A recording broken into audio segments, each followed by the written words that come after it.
Hey everyone, if I am new to you or you have freshly come across this channel or my work, my name is Jess Jash. I am a wellbeing coach for leaders and a wellbeing consultant for workplaces, teams, and organizations.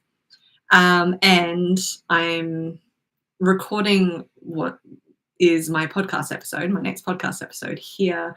I'm also live on YouTube to share this one because it's kind of a funny one and I just wanted it to reach as many people as possible in general. But today I wanted to share an in real life, not quite real time, but in real life reaction that I had to something that I thought was bad news.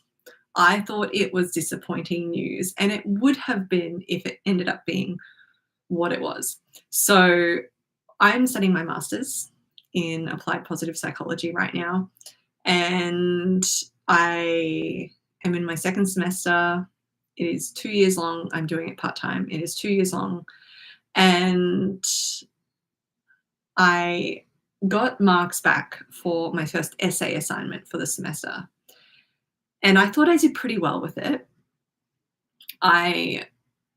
Like with anything, when I submitted it, I was as pleased as I could be, and like pleased with what I'd created, what I'd done as I could be, and that's as far as like I could go. It was like, okay, well, I think I am answering the requirements and the questions to the best of my ability. This is the best I can do in this moment. So here it is. And we got the marks back.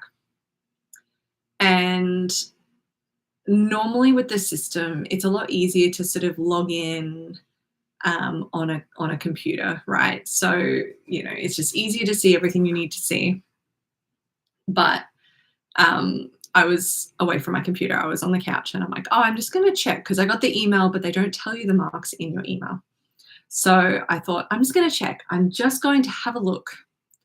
Just log in like on my phone, on my browser. It's a bit less user-friendly, but I can just see how I went. And I saw a 32%. And let me tell you, the way my face flushed, it got hot. Because if you're unsure, 32% is a fail.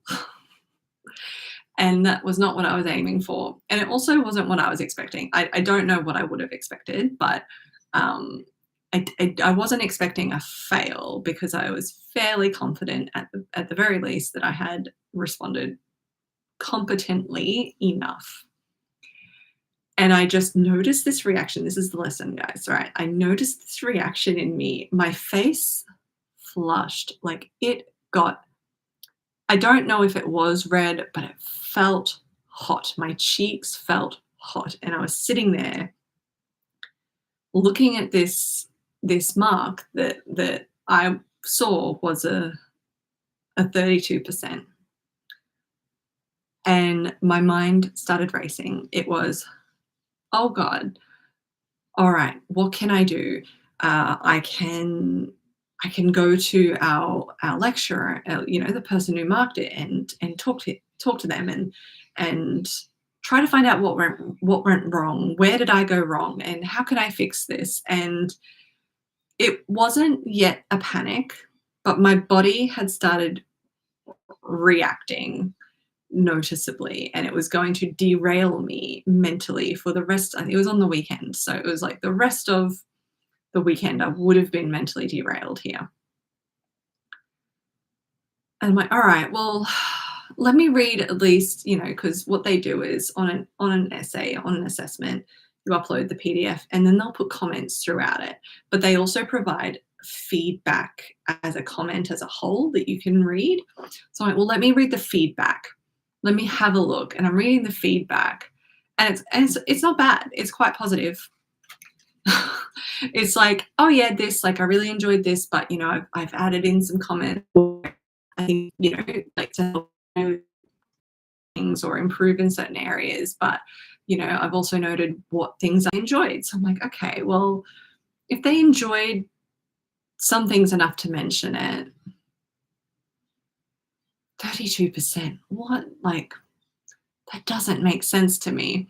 And I'm kind of like looking for footing anywhere I could go. And this was the experience of this disappointment, of this unexpected news, this disappointing news. And it was often we will look for footing where we can get it. We will look for uh it's like scrambling on rocks, right? It's not a sheer cliff face. Like there's some things, but some are a bit sturdier than others, and you're just not really sure which. You're just looking for something that you can kind of get some kind of footing or some kind of like grab hold out of, just to sort of pause, just enough to like not continue sort of sliding down. You're just like, okay, I'm here. What can I do next? And that was my reaction. But I also noticed like the very physical reactions, the warping mentally of like my attention just zeroed in, the heat, as I've mentioned, in my face zeroed in on that. And I wasn't alone in the room either. So it was this very insular reaction. So I'm reading this feedback. I'm like, well, that's not that bad. Surely there's something redeemable out of this, something I can do. Can I like, I don't know the rules of this, probably not, but can I rework something? What can I do to make this better? And it's interesting because often when we have reactions of disappointment, especially, we will kind of go into, like, it was kind of like a bargaining. It was kind of like I'm not ready yet to accept this. Sometimes we react differently, but for me, it was, I'm not ready yet to accept this.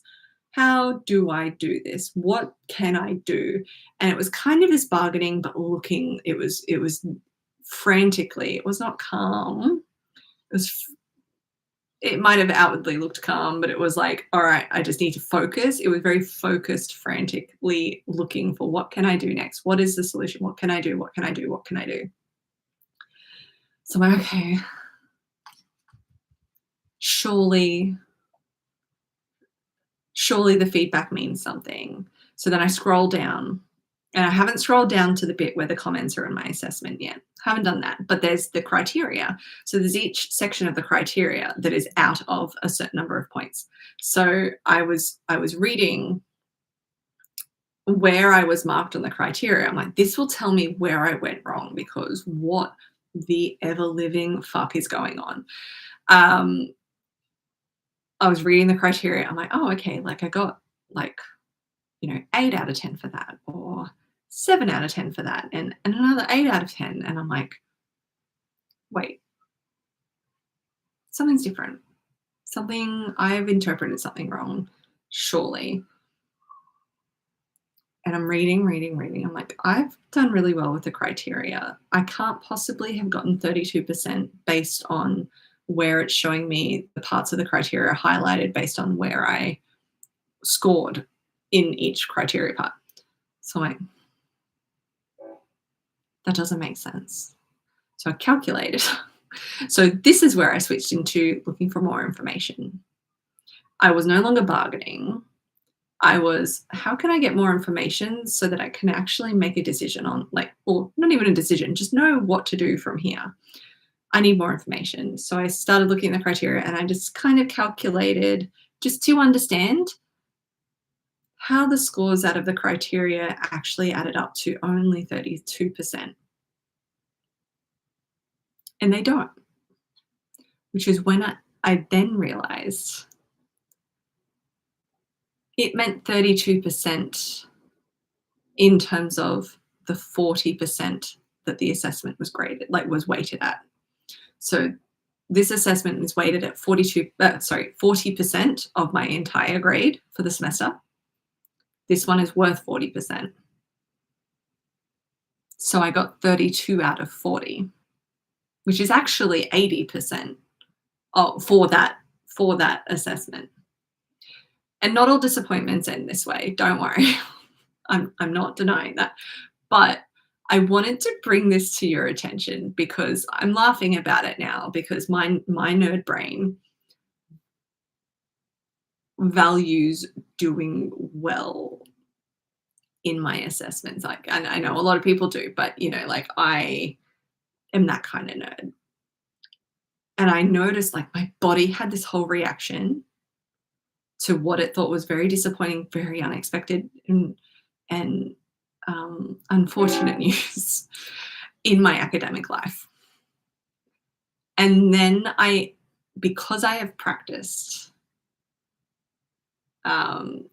mindfulness in different ways, I was able to just naturally, none of this was a conscious thought process of what do I do next, of, okay, I'm working through these steps. It was just all right, I need more information. I was able to take myself through having more information, finding out more information, which then actually helped me understand what was going on. So even if this was an actual 32% out of 100, like 32 out of 100, right, a fail, even if this was a fail mark, quote, fail, I would have got more information, and I let myself get more information to understand.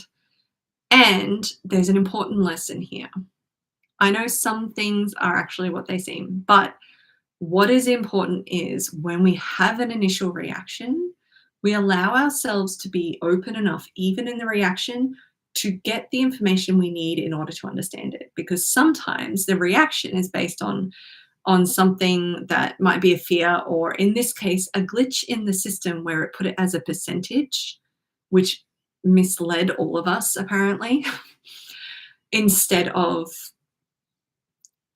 it being the mark out of 40 that it was. So it's 32 out of 40, not like, so kind of a 32% of my entire grade, in a way. So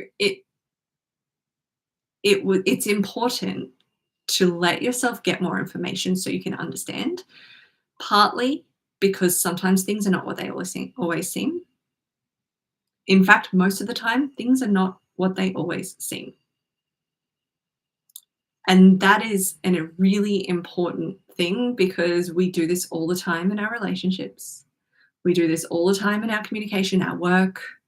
We make assumptions, we tell stories, or we just take face value. And sometimes it is, right? But we take face value.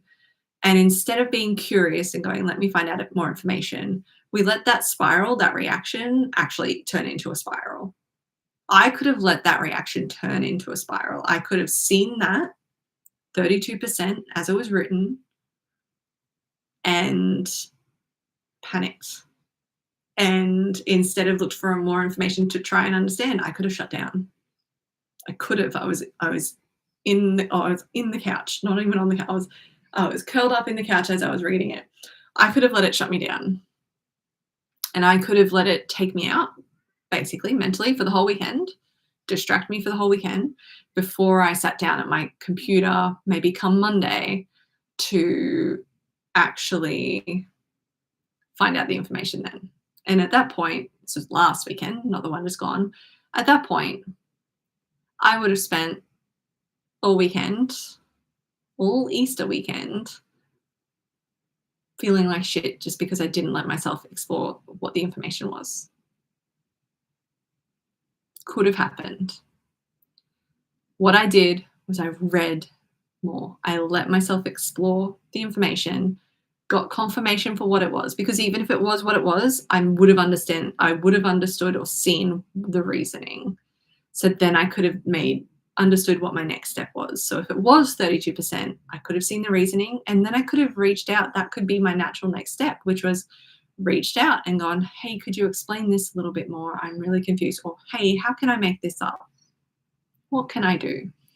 That would have been the proactive way I felt myself leaning towards, even in the reaction.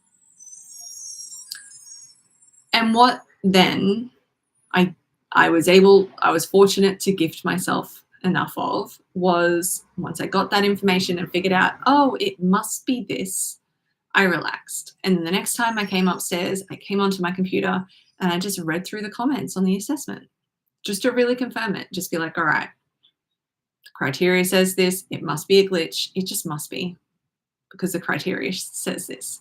And then I read through the comments in the assessment, and it was really, really helpful.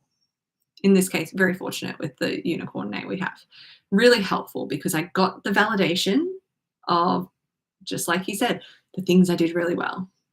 Got the validation. I got to experience that. I got to give myself the experience that because I was open enough to read what I didn't yet know was in there. I got the validation of what went well. So I went, cool, awesome.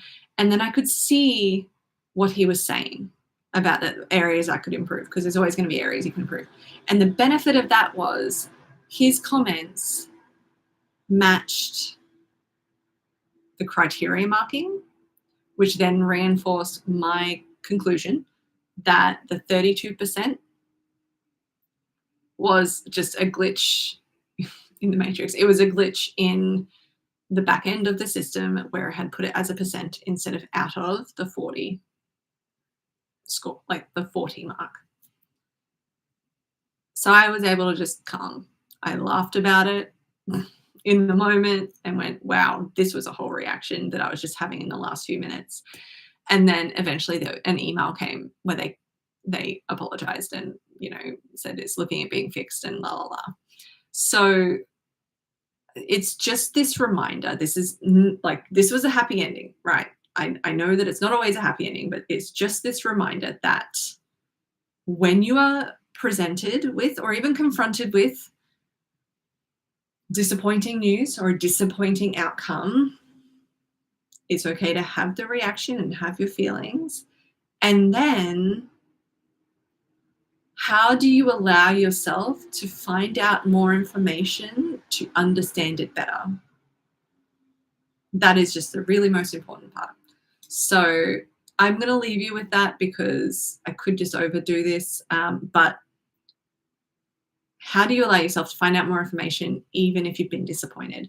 Because that was really key. That led me to understand what actually happened, which in this case was a happy outcome versus it not being. But if it wasn't, like if it was what it was or what it presented as initially, I would at least allow myself to understand and then move forward from there.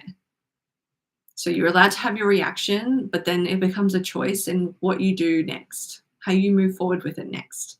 And that makes all the difference in how you feel in your work or in your study, how you feel in your projects, in your work, in how you operate as a leader, and how you also help other people. When you as a leader, how you help other people navigate those moments for themselves too.